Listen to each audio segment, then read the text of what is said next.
Hello everyone, welcome back to ThoseYGOguys. I'm Alessandro. It's been quite some time, yeah. Been ill for the past couple weeks. Yeah, that was fun. Glad I'm better now. So, yay! More videos for you guys. And back to video production for me. Since now I'm feeling a lot better now. But, thank you for any wishful thinkings in the comments section down below if you feel like sharing them, which I'm very grateful. But let's go down to the topic of the list, which is the ARG format, making constant changes after each event.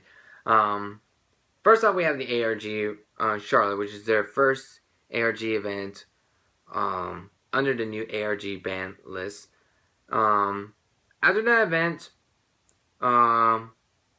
they made one single change, which put in El Shaddai construct from 1 to 2. Okay. Then this past weekend, or depending on when you're watching this video, it might be a little longer than that, we have ARG Providence. And then recently, on the 27th of July, they released an updated list. So I'm going to briefly go over it, and I'm going to tell you what I think and kind of share my opinions on it. So first up, El Shaddai construct went from 2 to 3. Necros of Unicorn went from 1 to 3. Street Strategies of Necros 3 to 1. Debris Dragon and Deep Sea Diva 1 to 2. Wind Up Magician 2 to 3. And Wind Up Hunter 3 to 0, which is pretty much the newly banned card. So I'm going to quote a few things by Jim. This article has been written by Jim, and I will be leaving a link down below in the description box. As another ARG event comes to a close, we're excited to see all of the innovation put forth by the players. We don't want this innovation to end, and so we're back with a few changes to the list.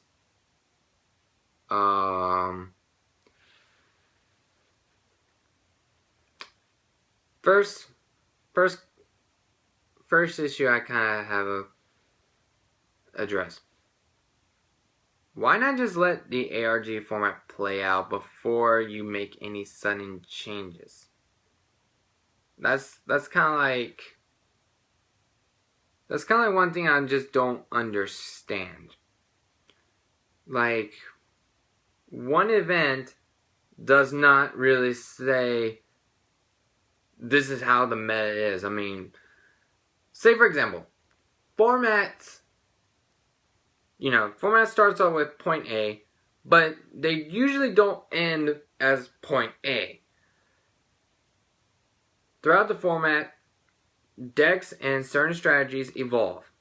Certain new cards and texts and changes have been added and implemented to combat certain strategies or help improve other decks. Okay. Even the stalest format, you see quite a bit of change. Say for example, Dragon Ruler and Spellbook Judgment format. I remember back when with Dragon Rulers, they start off with Dragon Rulers and with Light and Darkness Dragon. And of course, with Spellbooks deck, they also run a Priestess, a High Priestess of Prophecy in the Spellbook Judgment. And as the format progresses, those two decks have changed. The Dragon Ruler deck, they drop off the Light and Darkness Dragon text. And Spellbooks, they drop off High Priestess of Prophecy and gear more anti-meta towards Dragon Rulers, while utilizing cards like Jagan the Spiritualist, Kaiku the Ghost Destroyer, and certain things have adjusted to combat against other decks. Or for a more recent example, like Cleaforts. For the April 1st, 2015 ban list format, Cleaforts sacrifice and have been hit to 1, and Scout has been put to 2, and of course their Floodgates, Vanities, Emptiness, Skill Drain has been put to 1. They have developed, with the release of Cross Souls, they lose 1 turn, so they became a more back to how they were, a little bit more Floodgate heavy beatdown deck. And then with the release of Cross Souls Advanced Edition, which introduced the Wavering Eyes card, Qliphort's deck having changed into the Qliphort Tower Turbo deck. So that's kind of one thing I have a problem. So keeping constantly changing the list and thus changing to the format, even though you might think it's very minuscule, how do you expect someone to prepare for each kind of event with a certain amount of time? That's my first question. But let's go on to the explanation with the Shriek, Unicorn, and of course El Shaddai construct changes on the list. Those are a bit more relevant. The rest of them, they're not that important. But if you feel like reading them, feel free to read the article. Let's start with Shriek. Shriek has taken a lead role in the new Necros deck, providing 2 free summons per copy, as well as a search for either Necros of Colossalus or Necros of Brownneck, are the main reason why Shriek has been seen at 3 in the new Necros deck.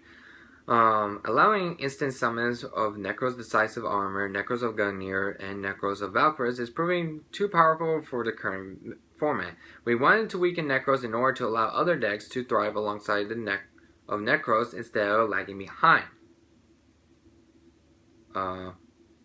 Okay. Well,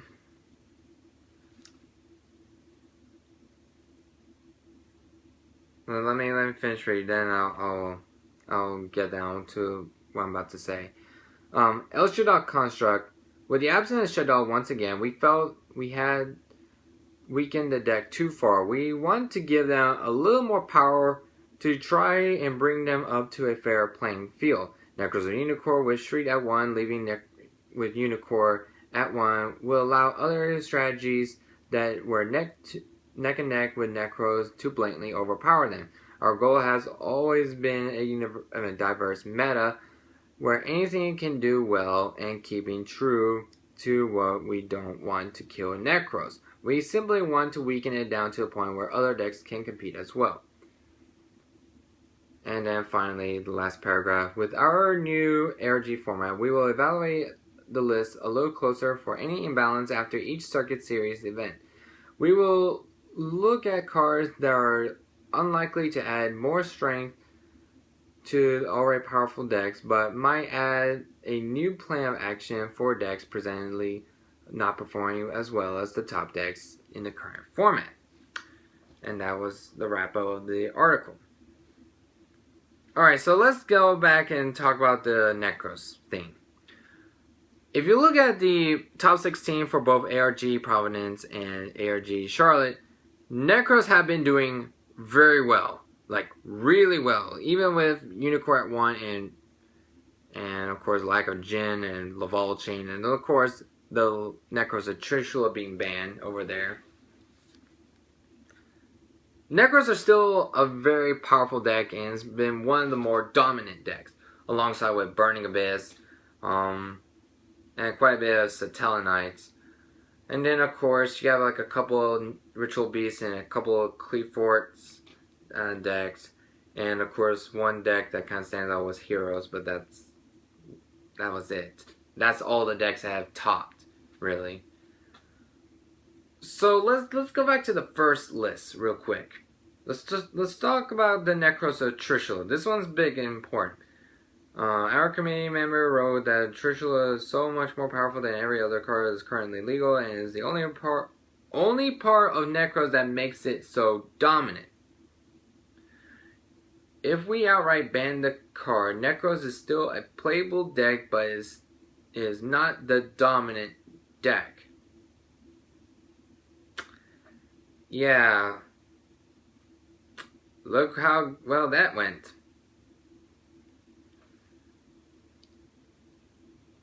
So, I don't agree with all this 180 changes they make with Necros. Because that's like, why? Now granted, it's kind of looks similar with Konami's list minus the Necros of Churchill still being banned.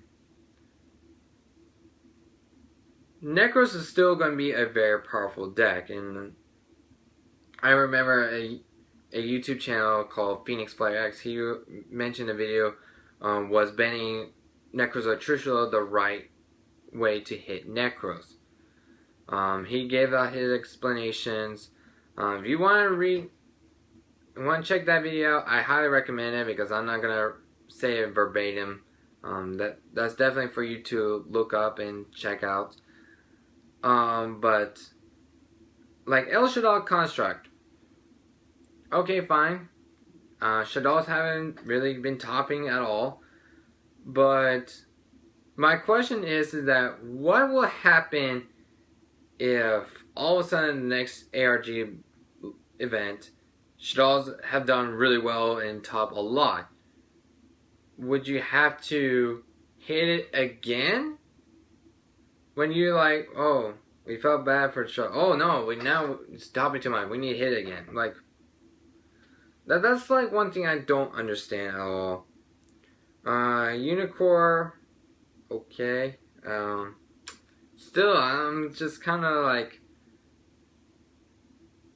But the one thing that's been giving me the biggest issue and concern is their goal is to create a diverse meta where anything can do well. That is not true. And that is for real. Why? Because, let's be honest, not all decks are created equal. Certain decks, by design, like newer decks, are much better than older decks. And it's the truth. I mean, you might say like, well, and on top of that, they want to make it diverse but not killing off Necros or having any decks that lagging behind Necros. Okay, have you guys looked at OCG lists? Because this is a bit more important right now. January list. The OCG Konami put Manju Senju at 1, Preparation Right at 1, and Necros or Unicorn at 1. Sad fact is, Necros is still a dominant deck over there during that format, while at the unfortunate part, punishing other ritual decks, which is a sad truth. April list comes around. They put Manju and Senju up in numbers. They put Manju at 1 to 2, and for Senju, 1 to 3. Then they put Necros of Bryanek from 3 to 1. And Necros is still a dominant deck. Now, why is Necros doing so well? It's because the OCG players that are playing Necros, they implemented other engines such as the Heroic Challenger engine and the Despot engine, which honestly I like the Heroic Challenger better than the Despot, but that's personally my opinion.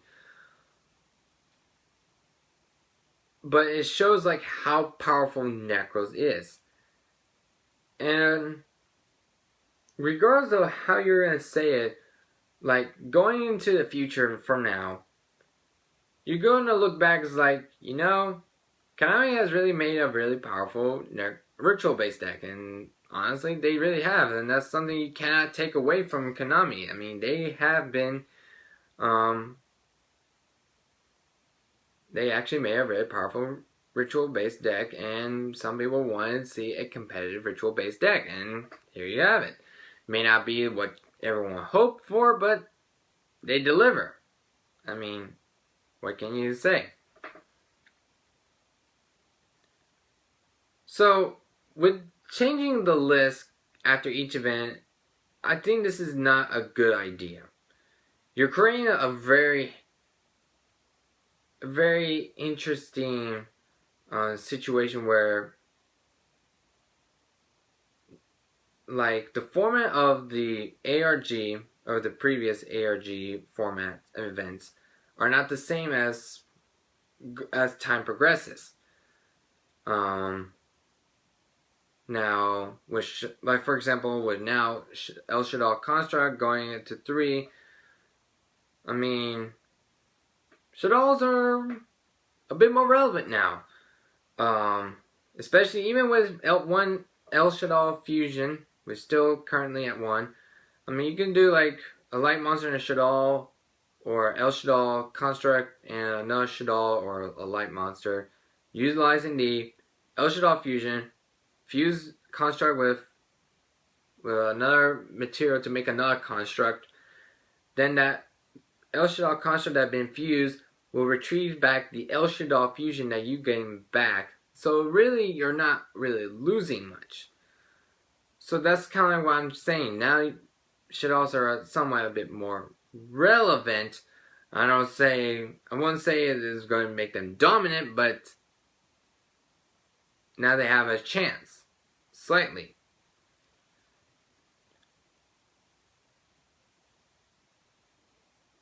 But also, having a list changing consistently and expect something different is not the right way to go about. I mean, honestly, it's easier just let the format pans out and see how certain decks and strategy go about.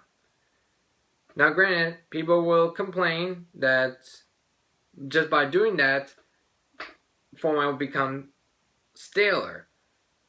True, but an important thing as a player is you have to see what develops, how you develop under these certain formats. It gives you back a reflection on these certain formats. So when you look back, you can reflect like some of the pros and cons under that format, and you're like, okay, now by making these constant changes, what is there to reflect on? That's my first question. I mean, I know you want to make it very attractive to some of the audience to, say diverse, but let's be honest.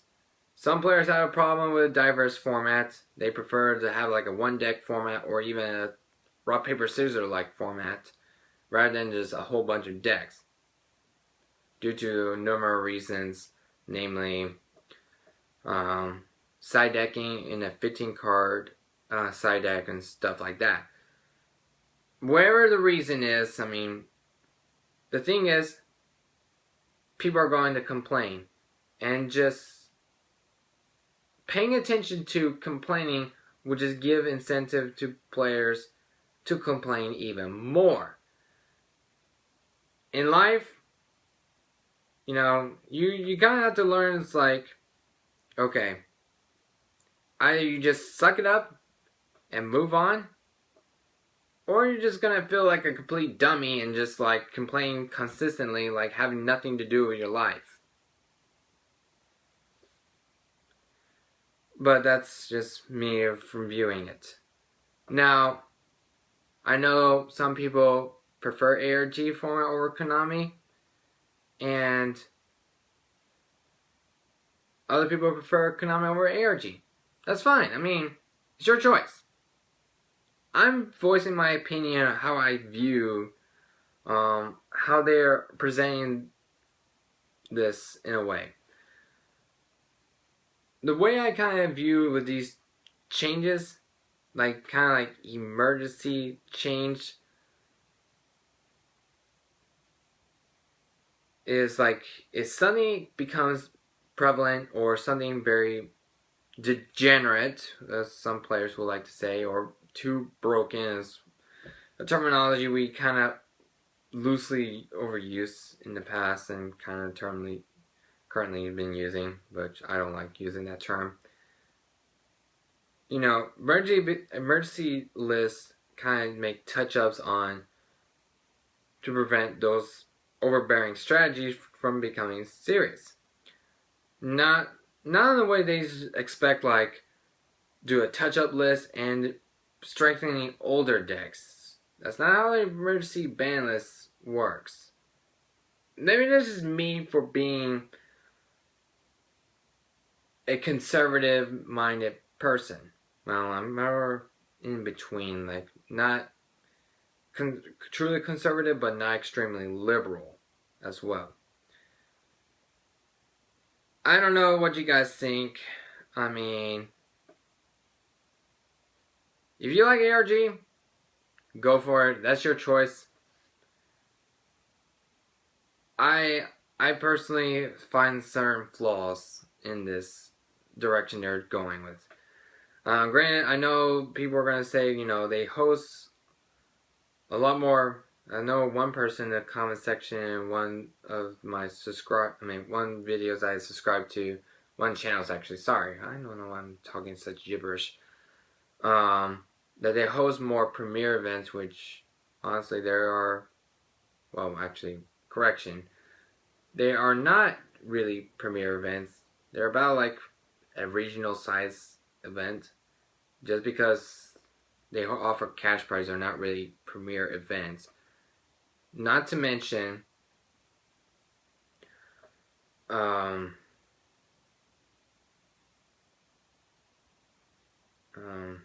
I'm losing my train of thought right now. But, oh yeah, like another person probably mentioned, they're trying to be like Channel Fireball and Star City Games. Now, I subscribe to them onto their channel. Yes, I do watch Magic the Gathering content. Yeah, not all of them, but here and there. Yeah, I do play the game as well, but they don't make their own ban list. That's the thing. That's the difference between Ultra Reality Games, how they're doing things, and Star City Games and Channel Fireball. They really don't. Though, I mean, those are the two differences. I don't know. I don't really like these current changes on the ban list.